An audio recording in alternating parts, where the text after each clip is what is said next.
everyone. Welcome to another episode of Tech Unhinged. We've got a very special guest here today with us, Dr. Ammar Malik. Honestly, introducing someone as accomplished as Dr. Ammar is a bit humbling. While he's out there changing the world, I'm just trying to keep my to-do list in check. He's written more books and research papers than I've probably read in my entire life. So rather than fumbling through his incredible journey, I'll let the expert do the talking. Dr. Mar, welcome on this show. Thank you very much, Zara. Please share a bit about yourselves, your work, and how you ended up at Bill Gates and Melinda Foundation. And we'd love to hear the whole story. Thank you very much, Zara. It's very nice to meet with you. So, Zara, I began my journey in Lahore at LUMS about 20 years ago. I studied an economics degree, and I ended up doing a PhD in public policy from George Mason.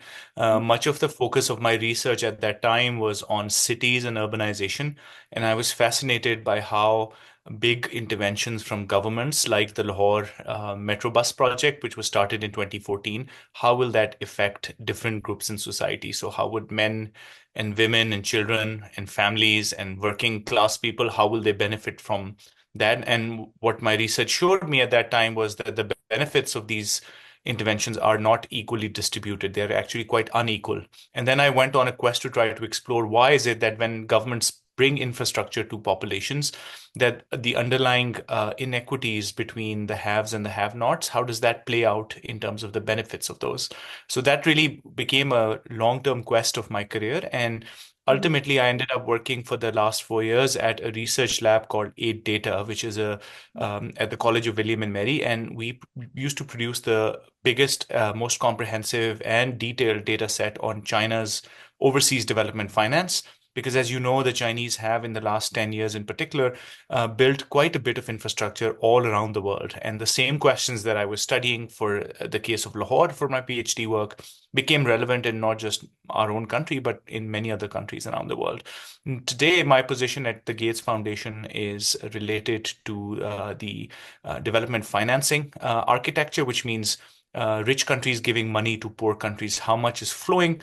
What is it for? How effective it is? How do we measure it? And how do we know what is working and what's not working? Of course, this is happening in the context of a global crisis on foreign debt or sovereign debt, which means a lot of developing countries are now having trouble repaying the debts. In our own country, in Pakistan, I think something like 60% of our expenditures from the government side are just in paying the interests that we owe to different banks around the world, which means that the government really has very little capacity to spend money on things that really matter to the people of Pakistan, such as schools and hospitals and so on. So that has become a long life quest for me, and I'm very happy that I have this platform to share some of my thoughts with you. That's absolutely fantastic, Amar. From your introduction, I can confidently say that your expertise they span over some fascinating areas.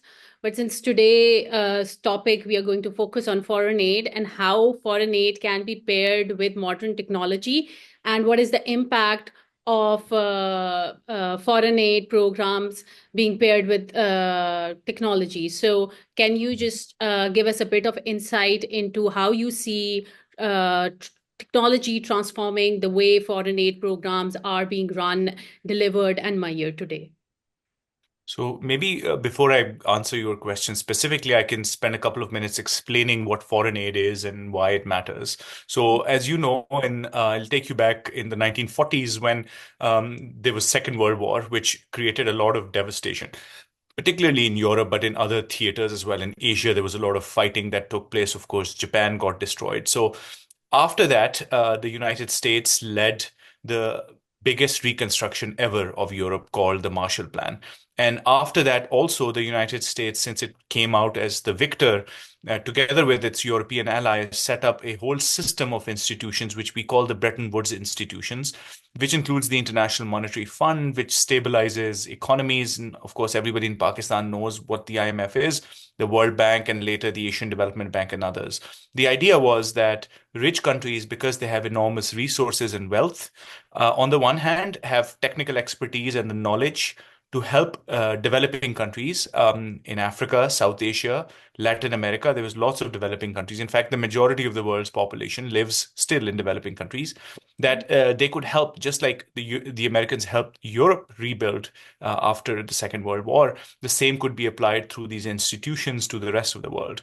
In other words, rich countries could share their expertise, their money, and their knowledge with poor countries to help them improve their governance systems and for them to develop and give people, ultimately the objective was to give people a higher standard of life.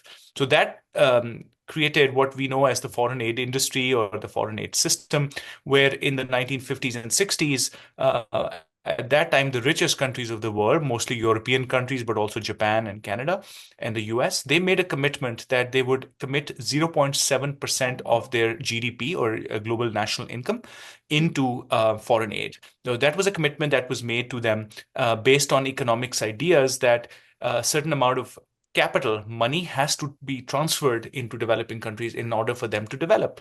Now, what foreign aid has taken is many different forms. It could be anywhere from a school education training program to public diplomacy. Sometimes rich countries bring scholarships programs like the Fulbright scholarship program that we run in the US runs in Pakistan. That's an example of foreign aid. Foreign aid can also create hydropower projects like the Mangla Dam and the Tarbela Dam. Today, China is building a huge number of highways and bridges and tunnels in Pakistan. So the idea is pretty much that you, as a developed country, would provide assistance to a developing country to do all sorts of projects to help them improve their living conditions. Now, having said that, like everything else in the world, foreign aid or this industry has also benefited from the advent of new technologies. Of course, the one aspect that I know a lot about is foreign aid data and the evaluation of projects. So when I say foreign aid data, it is not an easy exercise for us to keep an eye on the total flow of development financing from rich to poor countries across different sectors and different geographies. So the systems that we put in place to extract that information from the web, from Twitter, from official source documentation, from statements, from media reports and articles, and putting them in the same format across the different donor countries so we can compare who's doing what where becomes incredibly important. So I would say that technology has really enabled us to get better at tracking the flow of financing, and that really makes a big difference on the ground. For example, if I am the government of Germany and I want to invest in the healthcare system of Zanzibar, which is a province in Tanzania, it would be hugely beneficial for me to know which other foreign donors have already provided assistance to the government of Zanzibar. And if they have provided assistance, what aspect of healthcare have they provided assistance on? Is it malaria? Is it hospitals? Is it X-ray machines? What is it? So that the interventions that I bring about then become complementary to that. I don't want to do the same thing. I don't want to go to the same villages. I want to spread out the benefits and make sure all areas in that province are benefiting from that. Now, part of that is just knowing how much money is flowing, who's receiving the money, on what terms was the money given out? Was it a grant, which means a gift, or was it a loan? Do you have to repay that? If it was a loan, how much of it has been repaid? Where were the projects implemented? And I think one of the most exciting areas where we have seen massive improvements in foreign aid tracking has been in geospatial aspects, which means where are these projects being implemented? So knowing the where and the when is incredibly important to be able to measure the impact. So for example, if I know that village A in Zanzibar received a malaria clinic in the year 2016, right before the rainy season started, I can easily track the disease cases from hospitals where malaria cases are reported every year to compare the before and after effect of whether that malaria intervention worked or not. If it worked, how much did it work? Did it work as much as it did in some other country, or did it work less? So all of these critical questions can be answered by the use of technology so that we can evaluate the effectiveness of foreign aid programs. Now, only after evaluating their effectiveness in this data and evidence-based manner can we make a judgment as to whether this intervention worked or it did not work. And of course, there is only a limited amount of foreign aid dollars available in the world. So it is very, very important for us to know whether the dollars that we are spending are actually benefiting the populations or not. And that's where technology comes in. So basically, from what you've said, I've understood that technology has basically increased transparency within foreign aid. And how do you see, with the advent of AI and ML, how modern technology is going to reshape data analytics and the process of collecting information about foreign aid data? So already you have some streamlined processes already set up for that. So with the advent of AI and ML, is that going to change significantly, or is there going to be a lesser impact on that? I think I'll start with machine learning because that's where the use case is much better established already. I mean, AI, I mean, we're trying a lot of different things and the benefits are, of course, beginning to show up, but it's still a lot of work to be done. In the machine learning domain, I think I'll give you a simple example. You know, when we are data used to collect data on what China's development financing looks like in a developing country. Let's say China made a loan to Uganda to for $1 billion to upgrade the Uganda Entebbe Airport, which is the international airport in Uganda. Now, that was a loan that was given out by China Exim Bank, and the loan had some terms and conditions. So it was a 15-year loan, for example, or 20-year loan.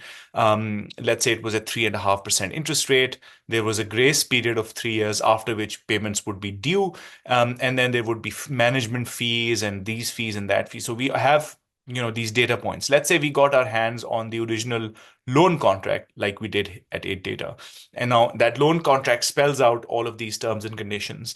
Now what we would do is we would basically extract those key pieces of information around the interest rate and the term of the loan, etc., insert it to our system, and that system would then, meaning like a information system, like a form on a website, where we would insert those pieces of information, and that it would automatically populate many other fields that otherwise we would have done manually or through Excel sheets.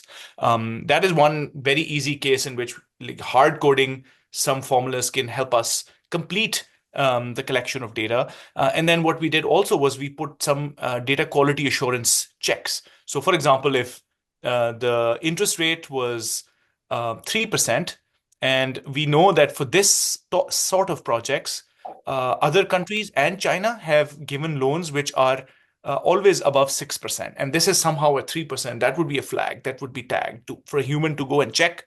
Why is it that this interest rate is so low? Could there be an issue with the data? So the quality of the data gets improved quite a bit. And we can then compute quite a bit of downstream, variables and effects of that. Another application of giving the same example was, what happens to the efficiency of the Uganda Entebbe Airport after the project was completed. So we have now data on when the project was announced, the date, when was it started, when was it completed. So after it was completed, we would then be able to see in the vicinity of the airport, did you see any greater economic activity? Could you detect from satellites that more houses were being constructed? Maybe because there's now more flights coming. Maybe there are more jobs created. Maybe there's a mall that was built around. So by using satellite imagery and extracting high frequency data out of that area, we could detect whether that intervention actually had an effect or it didn't have an effect. So that's, I think, a very easy to understand example of what I would say simple machine learning or simple checks. And for more advanced applications, what I've begun to see is very good research coming out now in the area of sentiment. So there is a research program at the University of Michigan called GDELT, where they have this enormous, gigantic data set which updates every 15 minutes, where they extract text, they do text mining on hundreds of thousands of media articles, podcast transcripts, YouTube transcripts, and stuff. And then they perform some sentiment analysis on them, or you can ask their machines to perform sentiment analysis on it. I did a paper recently where I was interested in understanding whether after China or the United States starts to spend more money in a developing country for development, whether the media of that country begins to give more positive reports about that country or not. So the sentiment about China in Bangladesh Does it go up or down after China gets more heavily involved in building projects? I did the same thing for Pakistan. And what is really interesting is that what you can do is you can sort through millions of records, and you know when those records were created. So all the Geo News and Dawn articles that have ever been published over the last 20 years, sort them out, and it would tell you whether the overall sentiment of an article, which was, let's say, about China-Pakistan economic corridor, you can sort by CPEC. And if it was a CPEC article, has the media sentiment gone up or down? And what you can do then is you can then correlate that with the implementation of the different projects.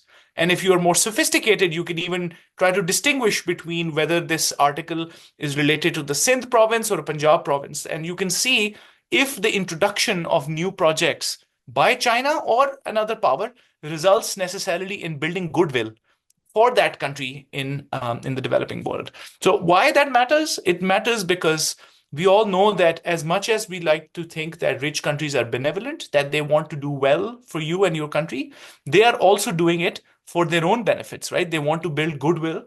They want to make sure that their country is seen as a positive force in the world, and that they are winning over the hearts and minds of people who are living in recipient countries, right? So for that aspect, the media sentiment is a proxy measure or a marker for whether a country's population or its media is looking at a rich country more favorably or less favorably. And then, of course, you can do same sort of sentiment analysis on Twitter feeds and on other kinds of things that are coming out in terms of like vlogs and etc. So that's just one example where I think AI is beginning to make a difference, but I'm sure there's other applications that I don't know of yet or I haven't thought of.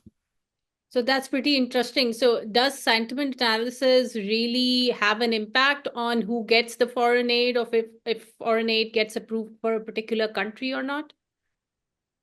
Well, it is, I think it depends on, it's a chicken and egg problem. So, does the introduction of foreign aid in a country create goodwill for the donor?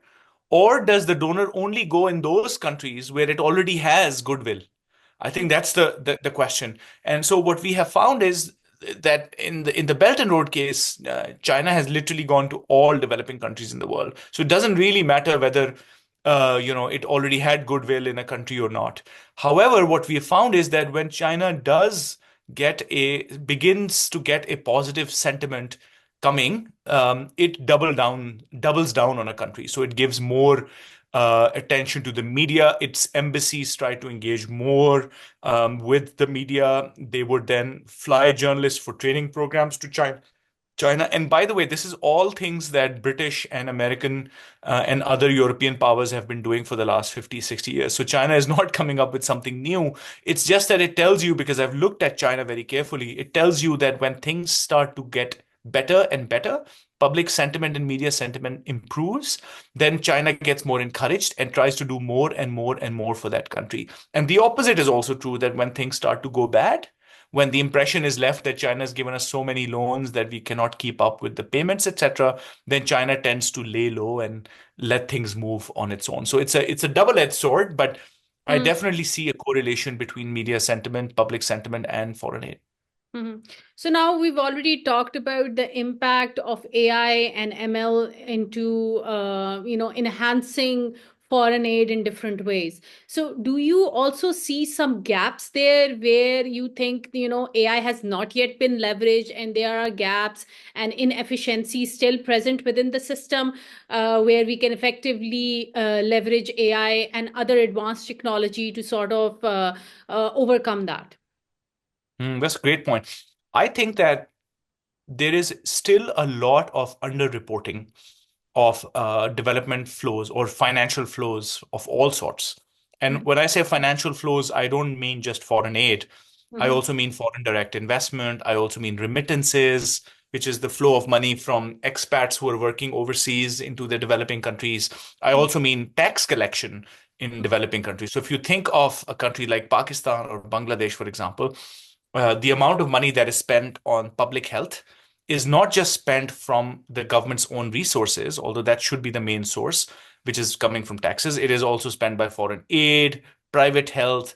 I think there is still a lot of blind spots in what we know about how much money is actually spent by the people of Pakistan and the government of Pakistan and foreign agencies on the health of Pakistanis. So anything that we can do to help improve the collection of data on, let's say, the healthcare sector, whether it is by looking at bank transactions or linking bank transactions to people's behaviors in terms of spending patterns, establishing better data collection systems in hospitals, and making sure that they are more digitized so that we can know why the patients are being taken on. For example, this week we are beginning to see media reports saying every day how many thousands of Pakistanis are going to hospitals because of smog. They are going for respiratory problems, right? So it's a very important data point.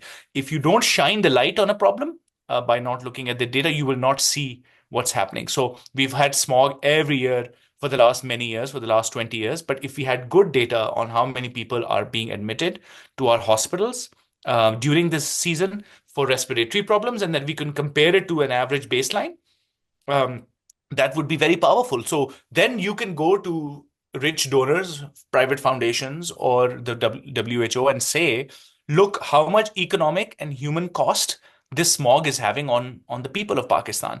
Yeah. Unless you collect that data, unless you know what's happening and you connect it, I think it's impossible. So that to me is the biggest blind spot, and I think that machines can help us do a better job in collecting this data, standardizing it, and then analyzing it for the welfare of the public. Yes, I absolutely agree with that viewpoint. But the problem is that with government organizations and government institutions, they generally, are not that receptive to adopting new technology. So, do you see that sort of changing in the near future, or seeing a shift in the trend? Look, so when I say that there should be better data collection, more data collection, we should know more about this. I absolutely understand why governments would be resistant to change. I know in many countries, there are laws about privacy. For example, I live in the United States where, believe it or not, they still use fax technology to fax letters because according to American laws or some regulations or health laws, they are not allowed to email me my health information. So anything that contains my health information or children's health information in particular, they just don't transmit it in an unsecure way. And somehow fax is more secure. I mean, who even uses fax these days? But this is an example of where laws have perhaps not kept up speed with new technologies. Somebody was telling me just yesterday that if you hire somebody to work for you in Germany, the German law currently doesn't allow us to use digital signature technologies like DocuSign. So you have to physically get like a contract mailed from FedEx over from Germany to the United States to physically sign it and then to send it back for counter signature. In America, that's not a problem. We can do it all. We do it all the time. So my point is that the local laws and regulations around privacy need to be updated, and they have to keep pace with the developments of the technologies. Of course, in developing countries, the situation is much more complex, where the governments are so embroiled in some of the most basic things, like protecting people's security or making sure people have enough to eat, and there's hospitals and children going to school, that the issues that you and I are talking about might feel like they are second order priority issues, that this is not such an important thing. But my point is that I think that by keeping the regulations around data privacy and data collection and data reporting, by keeping them up to date with where the reality of the technologies is, ultimately it is only going to benefit the people of those countries. And I think it is in the interest of the people and the government, actually, who is spending all this money to do a better job in collecting this data. If they don't target their foreign aid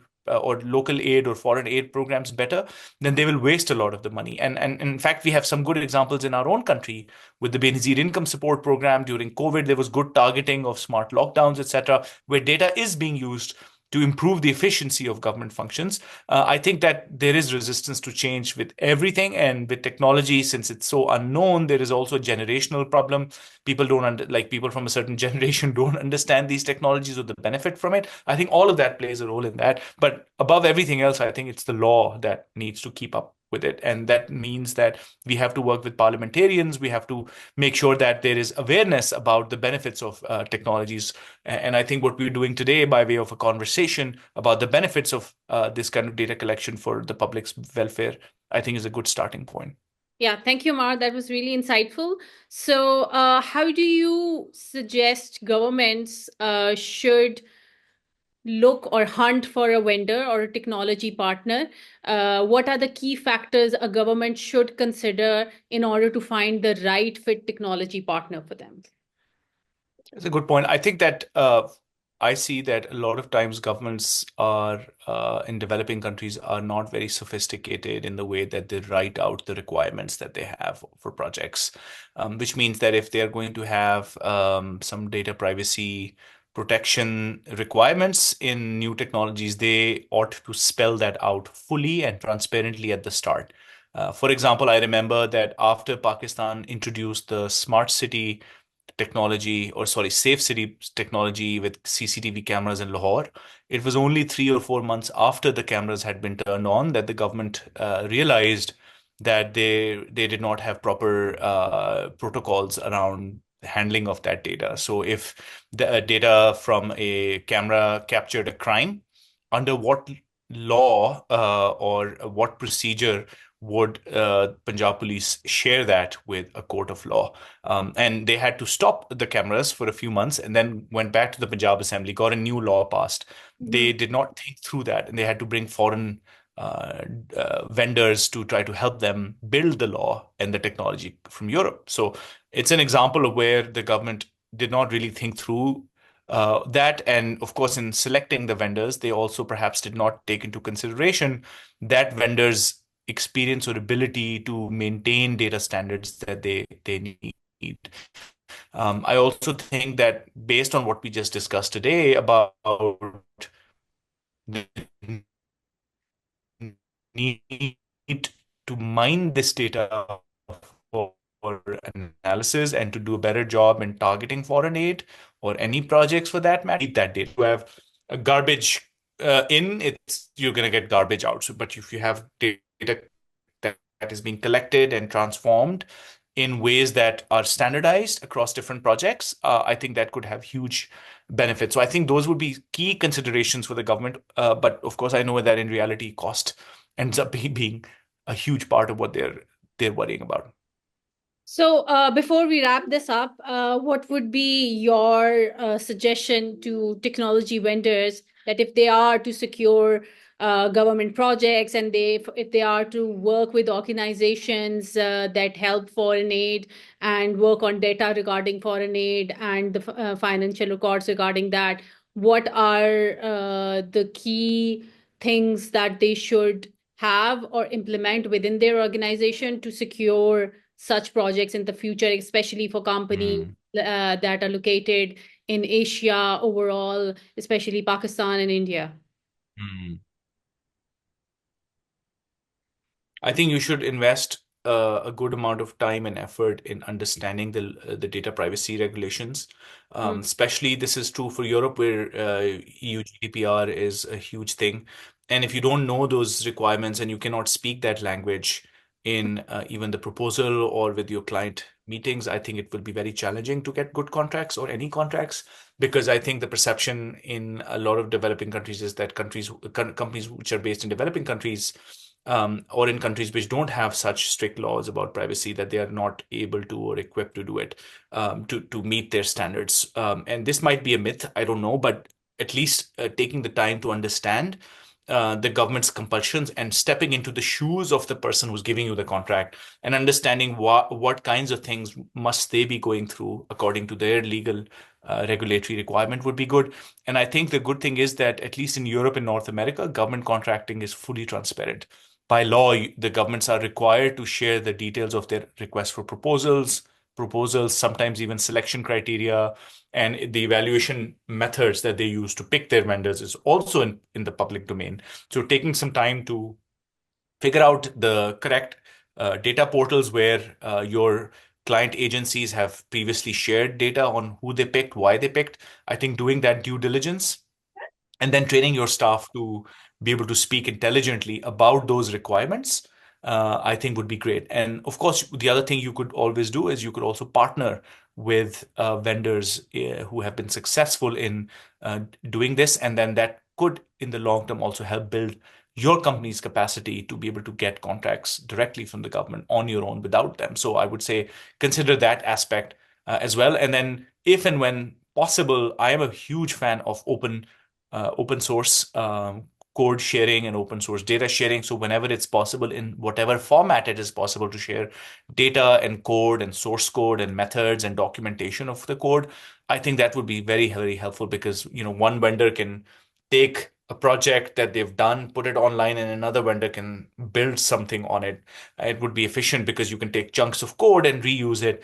Anything that we can do to promote this use of open code, open source coding, open source data, I think it helps create the public good that our people deserve.